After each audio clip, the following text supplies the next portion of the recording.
The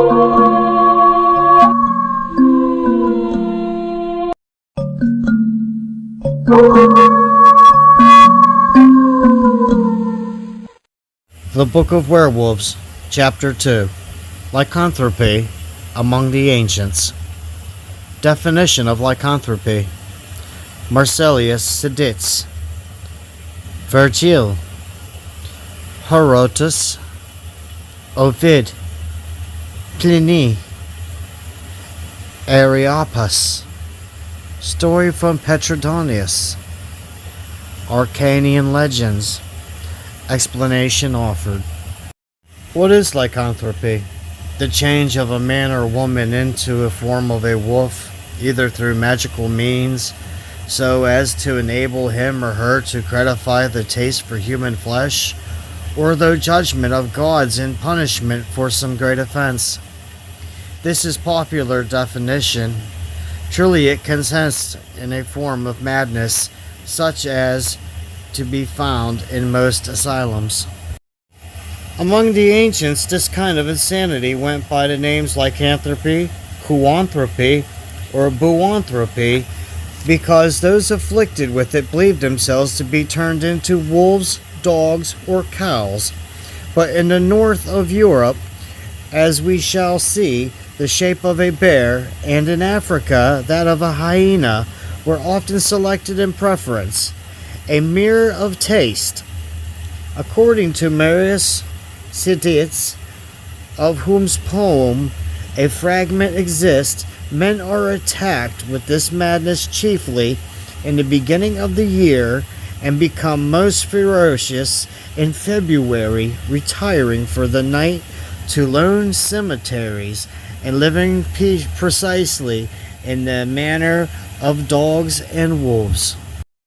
Virgil writes in his 8th Eclogue, Has Hiberas atu hac pontol mihi lecta venien lipsis didid meris nasumactor provermida ponto his ego Senipe luperum ferir et si conducere selfis merium sape animes emis exir sepulchres antique satas io vidi transcurio messis. And Herodotus, it seems to that the Nerui, or sorcerers, if one is to believe that the Cerinthians and the Greeks established in the Scythia, for each Neuron changes himself once in a year into the form of a wolf, and he continues in that form for several days, after which he resumes his former shape. See also Pomponius Melia. There is a fixed time for each Nerean at which they change, if they like, into wolves, and back again into their former condition.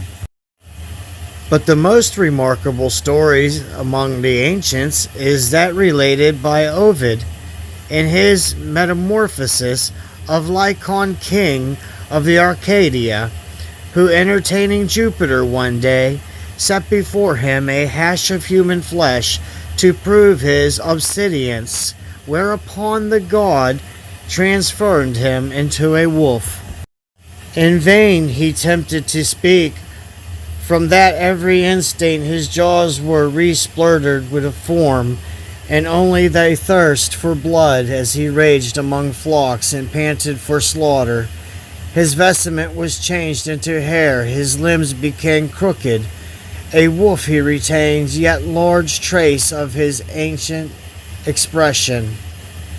Hooray! He is a four. His coincidence rabid. His eyes glitter savagely still. the picture of fury. Plenty relates from Evelynth that on the festival of Jupiter, Lycaeus, one of the family of Antinous, was selected by lot and conducted to the brink of the Arcadian lake. He then hung his clothes on a tree and plunged into the water, whereupon he was transformed into a wolf. 9 years after, he had not tasted human flesh. He was not at liberty to swim back and resume his former shape, which had in the meantime become aged, as though he had worn it for 9 years.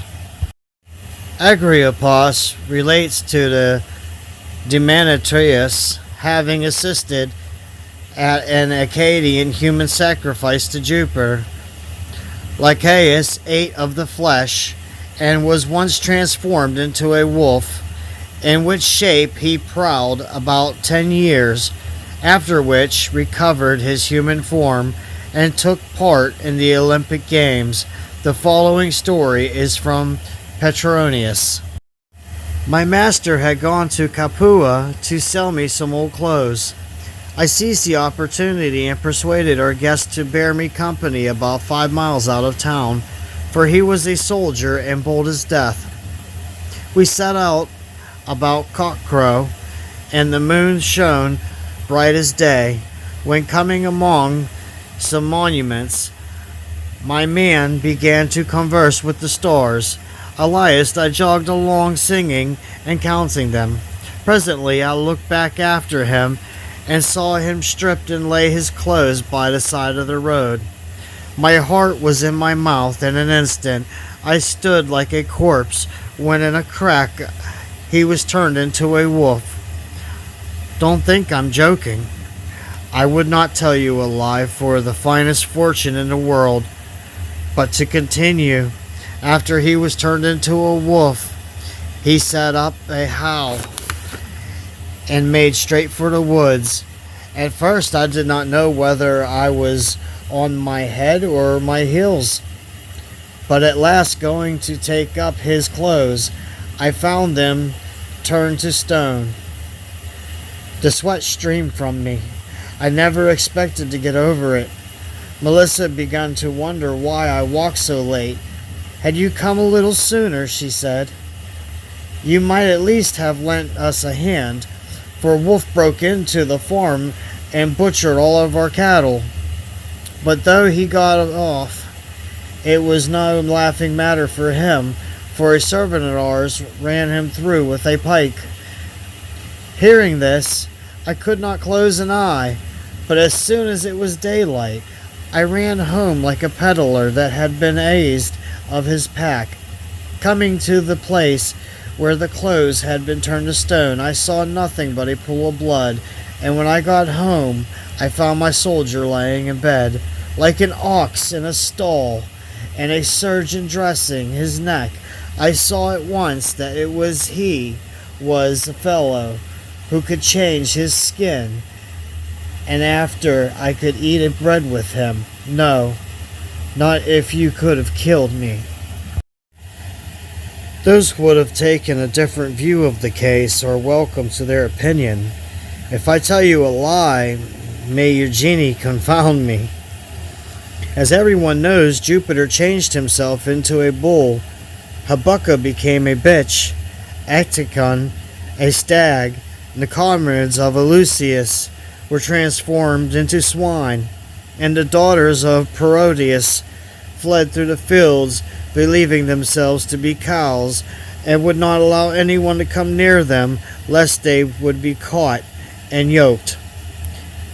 St. Augustine declared in his De Civite Dei that he knew an old woman who was said to turn men into asses by their enchantments.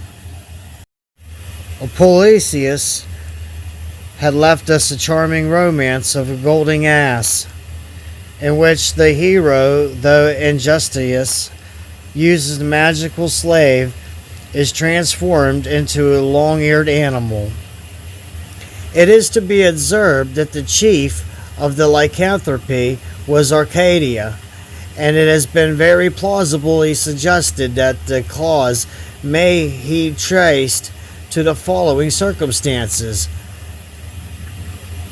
The natives were pastoral people and would constantly suffer very severely from the attacks and the demands of wolves. They would naturally institute the sacrifice to obtain deliverance from this pest and security for their flocks. This sacrifice consisted in offering of a child, and it was instituted by Lycon. From the circumstances of the sacrifice being human, and in the form particularly of the name of its organizer, rose the myth. But on the other hand, the story is too far widely spread for us to attribute it to an accidental origin or trace it to a local source. Half of the world believed in werewolves, and they were supposed to haunt the Norwegian forests by those who had never remotely been connected with the Arcadian, and the superstition had probably stuck deep in its roots into the Scandinavian and the Teutonic Mine ages before Lycon existed, and we have only to glance at Oriental literature to see it as family intergrafted in the emigration of the Easterns.